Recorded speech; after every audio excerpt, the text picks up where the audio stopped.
आज हम पढ़ेंगे ऑर्गेनाइजिंग चैप्टर।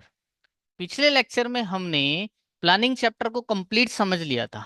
प्लानिंग में हमने क्या समझा था कि एग्जाम्पल से समझो कि प्लानिंग में जब हमने सपोज करो हमें कहीं टूर पे घूमने जाना है, तो हमने पूरा प्रॉपर प्लान किया था कि हमें कहाँ पे घूमने जाना है, किस डेट को घूमने जाएंगे, कौन कौन हमारे साथ जाएगा, किस लोकेशन को हमें एक्सप्लोर करना है, वो सारी प्लानिंग करी थी।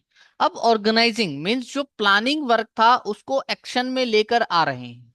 तो उसके लिए अब हमें क्या करना पड़ेगा कि भैया जब हम टूर पे जाने वाले हैं तो उसके लिए जो भी हमें रिसोर्सेज चाहिए, जैसे जो भी कपड़े चाहिए या टॉवेल्स चाहिए या जो भी हमें मेडिसिन्स वगैरह भी अरेंज करके रखनी है, वो सारे कुछ अरेंज करेंगे।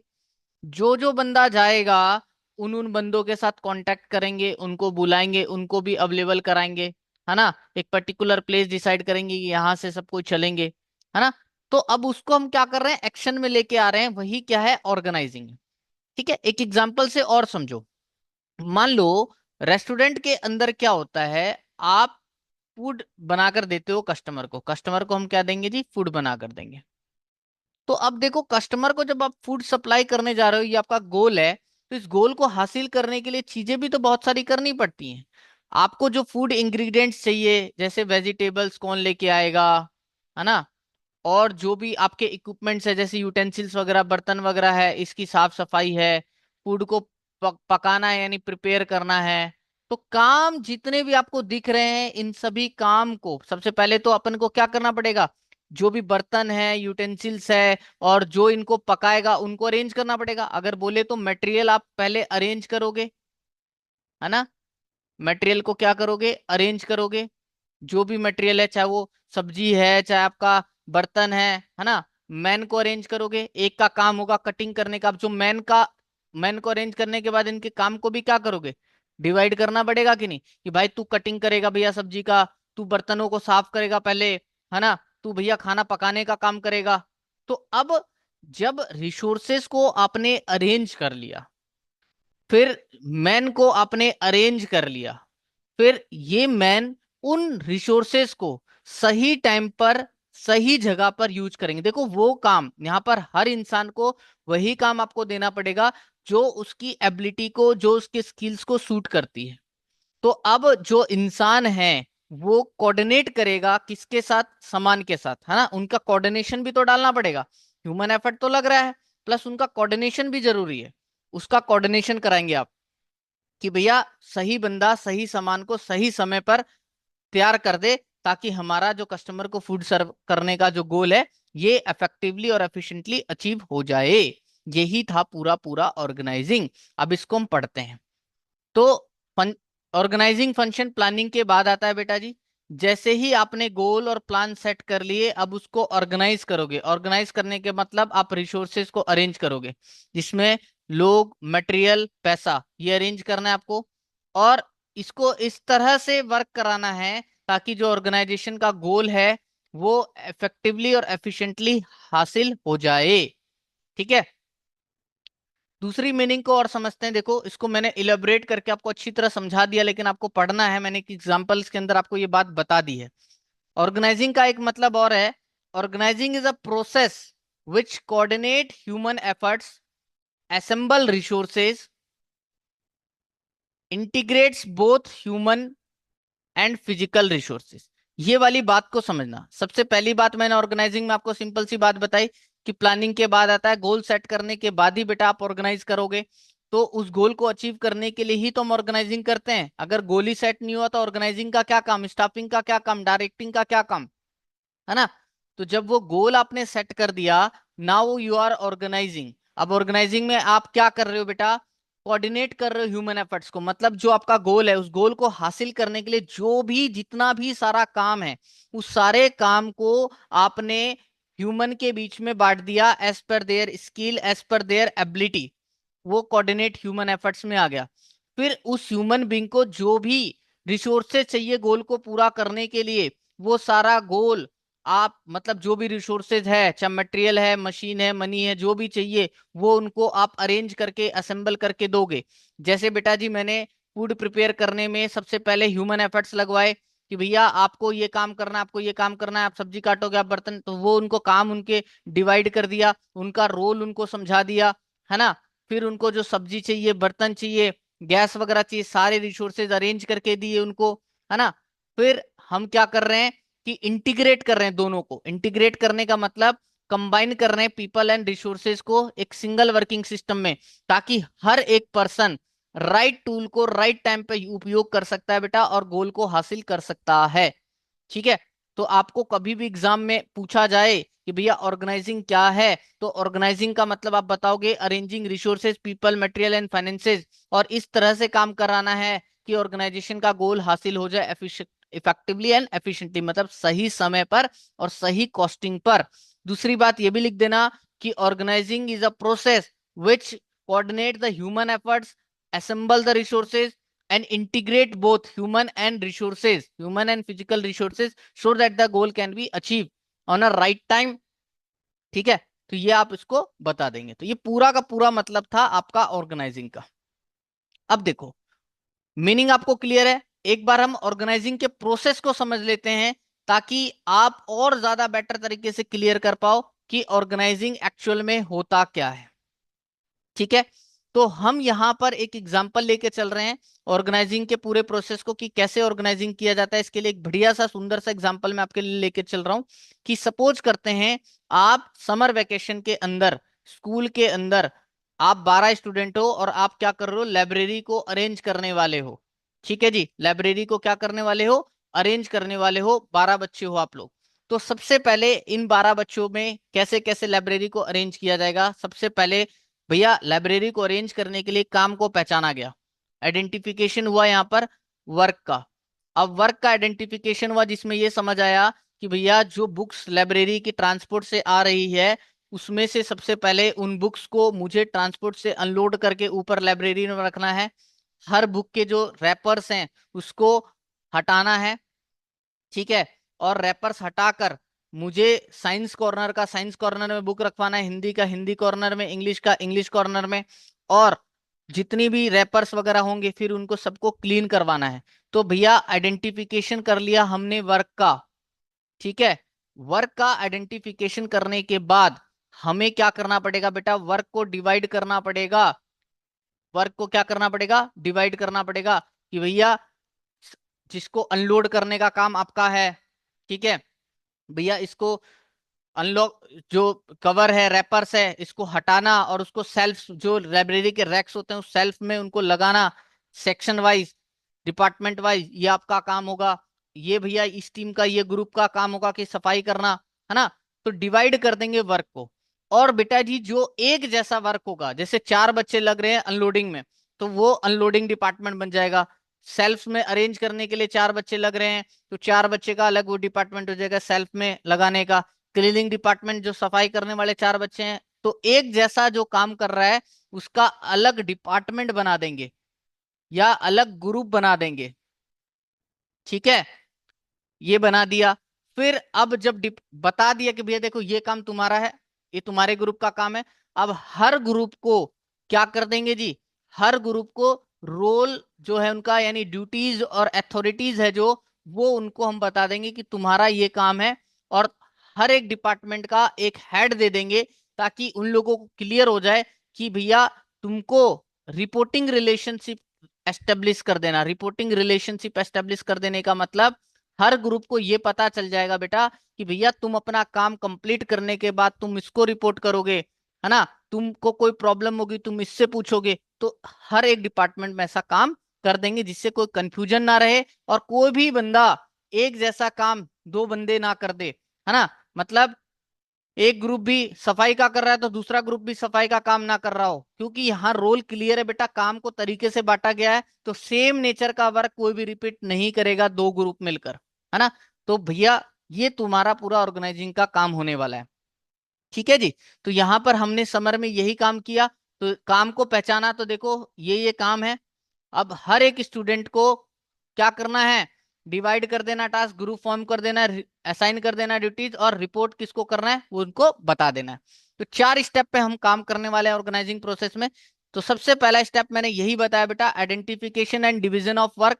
तो इसमें क्या हुआ, सबसे पहले जितने भी टास्क थे उसको आइडेंटिफाई किया, जैसे मैंने बोल दिया अभी आपको, अनलोडिंग करने का, रैपर हटाकर सेल्फ में लगाने का, है ना, और क्लीनिंग का। तो जो भी काम था उसको टुकड़ों में तोड़ा। बहुत सारे काम थे पूरे लाइब्रेरी में, तो टुकड़ों में तोड़ दिया, एक टुकड़ा सफाई का, एक टुकड़ा सेल्फ में लगाने का, एक अनलोडिंग का, है ना।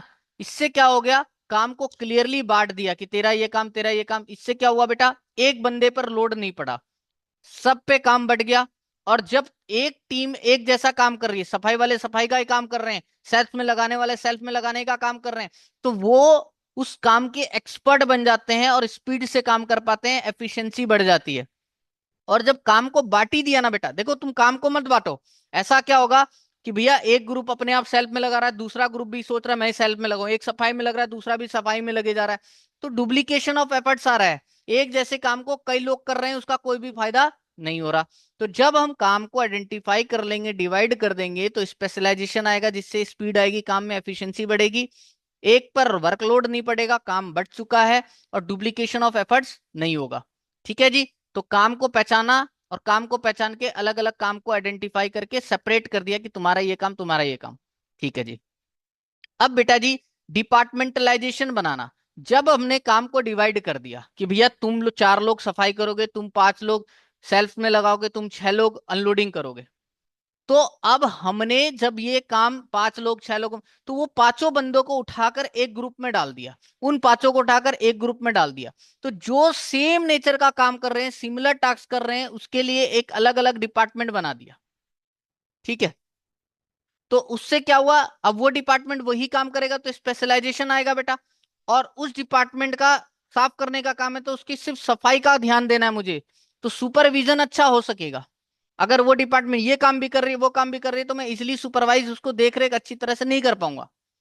तो डिपार्टमेंट बना देंगे। अभी जैसे मैंने फैक्ट्री के अंदर, तुमको पता है प्रोडक्शन का काम होता है, मार्केटिंग का काम होता है, परचेज का काम होता है, सेल्स का काम होता है ना। तो सारे काम होते हैं, तो ऐसे ही 10 लोग प्रोडक्शन में, 5 लोग मार्केटिंग में, 6 लोग परचेज में, तो इसका प्रोडक्शन डिपार्टमेंट अलग बना दिया। इसमें जितने लोग होंगे प्रोडक्शन डिपार्टमेंट वाले होंगे, इसमें जितने लोग होंगे मार्केटिंग डिपार्टमेंट वाले होंगे, इसमें जितने लोग होंगे परचेज डिपार्ट, ये सिर्फ प्रोडक्शन का काम करेंगे, ये सिर्फ मार्केटिंग का काम करेंगे, ये सिर्फ परचेज का काम करेंगे। तो भैया प्रोडक्शन का काम कर करके प्रोडक्शन की इतनी बड़ी आदत हो जाती है कि स्पेशलाइजेशन आ जाता है उनमें, है ना, एक जैसा काम करते करते। और इनको सिर्फ मुझे प्रोडक्शन से रिलेटेड ही काम देना और उनको देख रेख करना है, सिर्फ प्रोडक्शन से रिलेटेड ही, तो मुझे इजी होता है। क्योंकि देखो, यहाँ पर हर डिपार्टमेंट का हेड होगा कौन, प्रोडक्शन मैनेजर, यहाँ पे मार्केटिंग मैनेजर होगा, और यहाँ पर परचेज मैनेजर होगा। तो भैया अब इनके नीचे जो प्रोडक्शन मैनेजर के नीचे जो प्रोडक्शन में लोग काम कर रहे हैं, ये लोग किसको रिपोर्ट करेंगे, प्रोडक्शन मैनेजर को। अब प्रोडक्शन मैनेजर किसको रिपोर्ट करेगा, जनरल मैनेजर को, है ना। तो इससे क्या हो रहा है, प्रोडक्शन मैनेजर को सिर्फ अपने टीम को प्रोडक्शन से रिलेटेड ही देखना है, तो सुपरविजन अच्छा हो जाएगा। मार्केटिंग मैनेजर को सिर्फ अपने टीम को मार्केटिंग से रिलेटेड काम सही कर रहे हैं नहीं कर रहे वो देखना है, तो इससे सुपरविजन अच्छा हो जाएगा। तो काम को पहचान कर काम को डिवाइड कर दिया, सेम नेचर के वर्क को एक डिपार्टमेंट बनाकर डिवाइड कर दिया। ठीक है जी, जैसे प्रोडक्शन, मार्केटिंग, परचेज। ठीक है सर। तो अब जैसे लाइब्रेरी के एग्जांपल में देख लो, एक ग्रुप का नाम दे दिया अनलोडिंग का, एक का सेल्विंग का, एक का क्लीनअप का। ठीक है। फिर असाइनमेंट ऑफ ड्यूटीज। अभी अपन ने काम को पहचाना, काम को पहचान कर इन इन काम को डिपार्टमेंट वाइज दे दिया। अब हर एक डिपार्टमेंट के लोगों को हम चीजों को समझाएंगे। Once department are created, task are assign to individual, job are match with skills and strength of the people. भैया ध्यान रखना, जो तुम डिवाइड कर रहे हो डिपार्टमेंट को कि ये डिपार्टमेंट अनलोडिंग का है, तो भैया अनलोडिंग जो तुम दोगे, तो भैया जो बंदे, जो लड़के, जो 12 स्टूडेंट थे उसमें जो अच्छे अच्छे हेल्दी लोग हैं, जो अनलोडिंग के अंदर संभाल लेंगे, उन स्किल्स वाले लोगों को ही अनलोडिंग का काम देना। जो भैया पढ़कर सही से बिल को सेल्फ में नहीं लगा सकते, उनको क्लीनिंग डिपार्टमेंट दे दिया। जो सही से इंटेलिजेंट बच्चे पढ़े लिखे, जो अलग अलग सेक्शन में डिवाइड कर सकते हैं, उनको सेल्विंग का काम दे देंगे, है ना। तो स्किल्स और स्ट्रेंथ के बेसिस पर ही काम को तुम सौंपना। Each department is place under a supervision of incharge. तो असाइनमेंट ऑफ ड्यूटीज में मैंने यही बोला है कि अनलोडिंग डिपार्टमेंट का एक इंचार्ज मॉनिटर होगा, क्लीनिंग का एक मॉनिटर होगा, और सेल्विंग का एक मॉनिटर होगा। तो हर एक डिपार्टमेंट का एक इंचार्ज बनाएंगे असाइनमेंट ऑफ ड्यूटीज के अंदर। तो जो स्ट्रांग स्टूडेंट है उसको लिफ्टिंग अनलोडिंग का काम दे दिया, नीट एंड ऑर्गेनाइज स्टूडेंट को सेल्विंग का काम दे दिया, और क्विक वर्कर्स का काम, क्लीन अप का काम दे दिया एक ग्रुप को। तो असाइनमेंट ऑफ ड्यूटीज कर दी यहां पर हमने। ठीक है। तो पहले में तो क्या किया, पहले स्टेप में अपन ने बेटा वर्क को पहचाना, आइडेंटिफाई किया और सिर्फ डिवाइड कर दिया। अब दूसरे में क्या किया भाई, 5 लड़के को एक जैसा काम दे रखा था तो उसका एक ग्रुप बनाया, उस बात की 5 का एक ग्रुप बनाया, ऐसे कर करके ग्रुप बना दिया, डिपार्टमेंट वाइज ग्रुप बना दिया। तीसरे में हर डिपार्टमेंट का एक हेड रखा और जो काम को बांटा था वो एज पर स्किल्स बांटा। ठीक है, एज पर स्किल्स काम बांटा, असाइनमेंट दी और क्लियर कर दिया। अब जैसे मान लो अनलोडिंग के अंदर 1 2 3 लोग हैं और इनका एक हेड है अनलोडिंग का, तो भैया इस अनलोडिंग से रिलेटेड ही काफी सारे काम होते हैं बेटा। इसको अलग काम बताया अनलोडिंग से रिलेटेड, इसको अलग काम बताया, इसको अलग काम बताया, है ना। तो ये अनलोडिंग से रिलेटेड काम बताया। ठीक है जी। फिर चौथी बात आती है establishing reporting relationship, establishing authority and reporting relationship. अब देखो बेटा, हमने जैसे 3 एग्जांपल लिया था, अनलोडिंग का, सेल्विंग का और क्लीनिंग का। तो इसमें भी मान लेते हैं अपन 4 लड़के हैं, क्योंकि हमारे टोटल 12 थे, इसमें भी 4 मान लेते हैं और इसमें भी 4 लड़के मान लेते हैं। ठीक है, या 3 3 मान लो, एक एक हेड ले लेते हैं, एक एक हेड ले लिया, 3 3 लड़के ले लिए मैंने। ठीक है जी, हर डिपार्टमेंट। अब बेटा इन सभी डिपार्टमेंट को ये बात क्लियर करना पड़ेगा कि भैया इसके पास अथॉरिटी है अनलोडिंग का, ये जो तुमको काम बताएगा तुमको सुनना है। इसके पास सेल्विंग का काम है, ये जो तुमको काम बताएगा वो सुनना है। क्लीनिंग वाले को बता दिया, ये तुमको जैसा काम बोलेगा वो सुनना है। तो establishing authority and reporting relationship में यहां हर एक को पता चल जाता है कि भैया हमारा बॉस कौन है, हमें ऑर्डर कौन देगा और हमें किसको अपना काम पूरा करके जवाब देना है। ठीक है, तो ये स्टूडेंट, सारे डिपार्टमेंट के जो स्टूडेंट है ये टीचर को जवाब देंगे। अनलोडिंग डिपार्टमेंट का जो हेड है ये काम पूरा होने के बाद टीचर को बताएगा, इसको कोई कंफ्यूजन है ये टीचर से पूछेगा। सेल्विंग वाला जो है ये अपने ये टीचर से पूछेगा, कोई डाउट होगा या रिपोर्ट करेगा तो ये टीचर को करेगा। ये जो अनलोडिंग के 3 लड़के हैं ये काम कंप्लीट करके अनलोडिंग हेड को बताएगा, ये 3 लड़के काम कंप्लीट करके सेल्विंग वाले को बताएगा, ये क्लीनिंग वाला अपना काम कंप्लीट करके क्लीनिंग वाले को, और हर डिपार्टमेंट का जो हेड है वो अपने टीचर को रिपोर्ट करेगा। तो यहां पर हर किसी को पता है कि भैया कौन क्या काम कर रहा है, पहली बात। दूसरी बात, किससे हमें ऑर्डर लेना है और काम कंप्लीट करने के बाद किसको जवाब देना है। क्लियर चेन ऑफ कमांड है, जिससे बेटा कोऑर्डिनेशन आएगा, कोई कंफ्यूजन नहीं रहेगा और काम टाइम पर कंप्लीट हो जाएगा, कोई डुप्लीकेशन ऑफ एफर्ट्स नहीं होगा। तो हु गिव देम इंस्ट्रक्शन, किसके पास अथॉरिटी इंस्ट्रक्शन देने की, भैया हर डिपार्टमेंट के हेड के पास। Who they are responsible to, तो भैया ये तीनों, अनलोडिंग वाले को रेस्पॉन्सिबल और अनलोडिंग का हेड अपने टीचर को रेस्पॉन्सिबल है। ये तीनों अपने सेल्विंग डिपार्टमेंट के हेड को रेस्पॉन्सिबल है, वो अपने टीचर को रेस्पॉन्सिबल है। तो ये एस्टेब्लिशिंग रिपोर्टिंग रिलेशनशिप है, क्लियर चेन ऑफ कमांड है ना। सबको पता है कि किसको किसको रिपोर्ट करना है, किसको किससे क्या पूछना है। तो यहां ये बात ऐड कर लेना, every one knows to whom order is to be taken and to whom we are responsible, ये सबको पता होना चाहिए। ठीक है जी। तो एग्जाम्पल क्या है, each group report to the main student coordinator who ensure their work is progressing as plan, but if no one is who is leading the group, अगर कोई लीडर ही नहीं होगा तो बेटा who should report what to whom, तो अब को किसी को रिपोर्ट ही नहीं करेगा। इससे क्या हो जाएगा, भैया अपनी मनमर्जी से काम कर रहे हैं, वर्क डिले होगा। एक जैसा कोई सेल्विंग वाला भी अनलोडिंग में घुस गया, अनलोडिंग वाला भी सेल्विंग में घुस गया, ट्वाइस वर्क होगा। कोई भी रेस्पॉन्सिबिलिटी लेगा नहीं कि अगर गलती होगी तो अभी रेस्पॉन्सिबिलिटी तो दे दूंगा, हेड को पकड़ लेंगे ना डिपार्टमेंट के हेड को, भाई तेरा काम क्यों नहीं हुआ। तो हर किसी का एक लीडर होना चाहिए। ठीक है, तो ये एस्टेब्लिशिंग एंड रिपोर्टिंग रिलेशनशिप है। तो 4 स्टेप के अंदर बेटा जी मैंने आपको प्रॉपर समझा दिया कि ऑर्गेनाइजिंग का प्रोसेस क्या है, प्रॉपर तरीके से दिमाग में डाल लेना और याद कर लेना।